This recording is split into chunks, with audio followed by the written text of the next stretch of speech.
Okay, as an attorney, as a political commentator, and frankly, as a former White House official, I used to think I knew a lot about how America picks a president. I was wrong. I did not know. And this year, I've been doing some research into some of the fine print and all the different things in our Constitution that we never talk about. And I've discovered some legal loopholes that shocked me, I guarantee will shock you, and could determine the way that the presidential election in 2020 turns out. For instance, did you know that under our Constitution, a presidential candidate could actually lose the popular vote, fail to get a majority in the Electoral College, refuse to concede, manipulate hidden mechanisms in our government, and still get sworn in as the President of the United States of America? That's a true fact. I know it sounds like some crazy House of Cards episode, and I wish it was, because then we could just change the channel. But I just described to you a real world, real life possibility that could occur this year, the year I'm talking, in 2020, or in some other year if we don't fix some of these glitches in our system. So if you think, though, that the American people's choice in a U.S. presidential election should actually be sworn in to become president of the United States, please pay attention to this talk. I'm going to teach you how to stop a coup, okay? Now, where to begin? All right, how about this? It turns out that one of the main safeguards of U.S. democracy is not in the Constitution at all. It's not in the law at all. It's actually just a little tradition. It's a little custom. And yet, this one voluntary gesture is one of the main reasons that you almost never have riots and bloodshed and strife after a U.S. election. What I'm talking about is a concession speech. Okay, it's ironic. It's the one speech no presidential candidate ever wants to give, and yet it is that public address that is most important for the health and the well-being of our nation. It's that speech, when a presidential contender gives it, it's after the advisors come and the media tells them, look, you're not gonna get enough votes to be able to hit that magic number of 270 electoral college votes. You're just not gonna get there. At that moment, you don't think about this, but the fate of the entire republic is in the hands of a single politician and their willingness to walk out there and stand in front of their family and stand in front of the cameras and stand in front of the whole nation and say, I am conceding the race voluntarily. Thank you to my supporters. The other person has won now. Congratulations to them. Let's unite behind them. Let's move on. Let's be one country. God bless America. You've seen it 1,000 times. Make no mistake. This is a remarkable tradition in our country because at that moment, that candidate still has at her command a nationwide army of campaign activists, of diehard partisans, tens of thousands of people. They could just as easily take up arms, take to the streets, they could do whatever they want to. But that concession speech instantly demobilizes all of them. It says, hey, guys, stand down. Folks, it's over. Moreover, that concession speech helps the tens of millions of people who voted for that person to accept the outcome.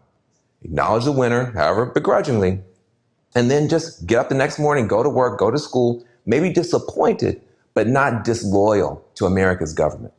And even more importantly, that concession speech has a technical function in that it kind of allows all the other steps that our Constitution requires after the voting. And there are a bunch of steps, like you got the Electoral College that's got to meet, you've got Congress has got to ratify this thing, you got inauguration to be had. All that stuff can just move ahead on automatic pilot because after the concession speech, every subsequent step to either reinstate the president or elevate a new president just happens on a rubber stamp basis. The Constitution requires it, but it's a rubber stamp. But we sometimes forget, candidates do not have to concede.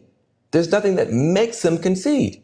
It's just a norm in a year in which nothing is normal. So what if a losing candidate simply refused to concede? What if there is no concession speech? Well, what could happen might terrify you. I think it should. First, to give you the background, let's make sure we're all on the same page here. Let me give you this analogy. Think about a presidential election as a baseball game. At the end of the ninth inning, whoever is ahead wins, whoever's behind loses. That's baseball. But could you imagine a different world in which in baseball, there were actually 13 innings or 14 innings, not just 9? But we just had a weird tradition. If you're behind in the 9th inning, you just come out and concede. All right? So all those other innings don't matter. That's really how the presidential elections work in America, because the Constitution actually spells out 2 different sets of innings. You got the popular election process that everybody pays attention to, and then you've got the elite selection process that everybody essentially ignores. In a close election, if nobody concedes, the second invisible process, these extra innings, if you will, they actually matter a whole lot. Let me explain. That first set of innings, popular election, it's what you think about when you think about the presidential election. It's the primaries, the caucuses, the debates, the conventions, it's election night, it's all that stuff. Most of the time, the loser on election night at that point just concedes. Why? The American people have spoken, all of that. But according to the Constitution, the game is technically not over. After the cameras go away, after the confetti swept away, the Constitution requires this whole other set of innings, these elite selection process stuff. And this is all behind closed doors. It's among government officials. And this process goes from the end of the vote counting in November through December, all the way into January. You just never think about it because for so many generations, these extra innings haven't mattered much because the election night loser just concedes. So this other stuff's just a formality. Even in 2000, Vice President Al Gore gave up as soon as the Supreme Court ordered an end to the vote counting. Gore did not continue the fight into the state legislatures, into the Electoral College, into Congress. He didn't try to discredit the results in the press. Frankly, he didn't send his supporters out into the streets with protest signs or pitchforks or long guns. As soon as the court said the vote count is done, he just conceded to George W. Bush. Because that's what we do. That's just kind of how we do things around here. You don't fight in the extra innings until maybe 2020, when one major candidate is already saying he may not accept the results of the vote counting. Curse you, 2020. So what could happen instead? Instead of conceding, a losing candidate could launch a ferocious fight to grab power anyway, or to hold on to power anyway. In the courts, yes, but also in the state houses, electoral college, even in Congress. They could file, for instance, dozens of lawsuits attempting to block the counting of millions of mail-in ballots, saying they should all be thrown out, they're all fraudulent. Then they could demand that the states refuse to certify the election because of all this alleged fraud or interference from a foreign power, or the loser's party could send a rival slate of electors to the Electoral College or to Congress and say, no, we're the real electors, and create a whole situation with that. Any of this stuff could create such a mess in the Electoral College and the Congress that the whole matter just winds up in front of the House of Representatives for the first time since the 1800s. Now, here's where it gets totally crazy. If the presidential election winds up in the Congress and the House of Representatives, they don't have to pay any attention at all to the popular vote or the electoral vote. It's like the election never happened. And then it gets even crazier. The final tally in the House is taken not by delegate, but by delegation. In other words, individual Congress people don't get to vote. It's done by states. Now, get your head wrapped around this. In 2020, the majority of Americans live in blue states, but there are more red states. So there's a possibility that the Republicans in the House of Representatives could just anoint their candidate to be president, even without the popular vote or a majority in electoral college. That could happen. Now, some people would call that outcome a perfectly legal, perfectly constitutional coup against the very idea of majority rule in the United States. That is possible under our Constitution, and it could happen this year. So what can you do about it? Okay, now keep in mind, if the margin of the victory is so massive, it's truly massive, the losing candidate's political party is going to walk away and just let their leader go down. Nobody's going to risk a constitutional crisis to save somebody who is super unpopular. But if the race is close, all bets are off. And then the fight could continue long past election night. You could be, trying to deal impact, this whole other process you never heard of before. You're going to have to be, lobbying, protesting, speaking out, contacting lawmakers, a whole other process you've never done before.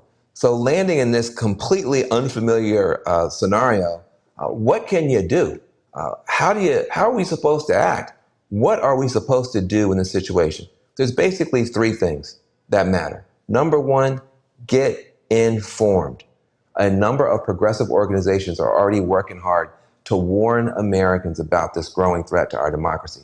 Some organizations you could look into and research for yourself: ChooseDemocracy.us, ElectionTaskForce.org, ProtectDemocracy.org, Mobilize.us, AllAmericans.org, CivicAlliance.com, and the Fight Back Table at Demos.org. All these groups are working on this. Now, on the right, if that's your cup of tea, you could also check out the Heritage Foundation or the Government Accountability Institute. They're focused on voter fraud. But you got to get informed, no matter what side you're on. Also, number two, you got to get loud. You got to get loud. A situation like this, these days, everybody is a media channel. You are the media. So use your own voice. And when you do, my advice, speak to universal American values, not the partisan stuff, okay? Speak to the American values that every American should be down with, no matter what party they're in. The idea that every voter counts and that every vote should be counted, that's an American value, period. The notion that the majority should rule in America, that's an American value. The idea that an incumbent president should concede honorably and graciously and ensure a peaceful transfer of power rather than trying to use every trick in the book to hang on to power, that's an American value too. If you stick with those values, you're going to be heard by a lot more people and help bring the country together. And lastly, sorry folks, voting's not enough. You're going to have to get active. You're going to have to get involved. You could join and support with your money some existing organizations, powerful groups like the Leadership Conference on Civil Rights, the ACLU, NAACP, Legal Defense Fund, Indivisible, colorchange.org. These groups are going to be fighting in the courts, fighting in Congress to try to make sure that we have a fair outcome. Those groups could use your help and your donations. But if it gets to the point where you feel that you have to take it to the streets, that you're going to have to go outside and demonstrate and march and protest, please do it peacefully. This is not just philosophy or morality. A lot of studies have shown that it's the peaceful protests that are more successful at challenging these would-be dictators and reversing coup attempts. It's the peaceful ones. Why? Because when the protests turn violent, all that chaos and carnage, it actually chases away supporters. So rather than the demonstrations getting bigger and the protests getting bigger, they start to shrink. Then the government looks reasonable when it cracks down. So it's actually a lot better to follow the guidance of the late, great Gene Sharp. Now, he has written beautifully and well about how strategically you can roll back a coup just using very smart, very disciplined, very nonviolent protests. And a lot of his best ideas and people who've been influenced by that are available in something called a new guidebook called Hold the Line. You can look it up. It's called Hold the Line, the Guide to Defending Democracy. You can get that at holdthelineguide.com. And that can give you a real good framework to move forward in a smart, peaceful way if you feel that you've got to take it to the streets. Now, look, I know all this stuff is overwhelming, and I got to admit, some of these steps may not be enough. A truly rogue president could call on, private armed militia to try to intimidate lawmakers into keeping him or her in power. Or they could just abuse their emergency powers and try to stay in office indefinitely. So, we've got some real problems with our system. The best way to stop a coup is to update and strengthen our democratic system as soon as this election is over. Maybe we need to rethink, reimagine, or just get rid of this whole electoral college, extra innings thing in the first place. I know for sure we've got to do a better job of protecting voter rights, of prosecuting voter intimidation, and also making sure we got the technology that nobody needs to be afraid of voter fraud. These are the steps that we're going to have to take to make sure that we have a democracy and the democracy endures. Because never forget this. In the long sweep of human history, a democratic republic is the rarest form of government on earth. Democracies are fragile. Democracies can fail. And what citizens do or fail to do in a moment of crisis can determine the final fate of government of, by, and for the people. So let's do our best, vote, but this time we got to stay vigilant and active. Even after the ballots have been counted, we got to stay active all the way through to Inauguration Day. But I want to say to you, I will support the winner of a free and fair election, no matter which candidate wins. And I will oppose any so-called winner who prevails by twisting the process beyond recognition. Because any American should be willing to concede an election, but no American should concede the core principles of democracy itself. Thank you.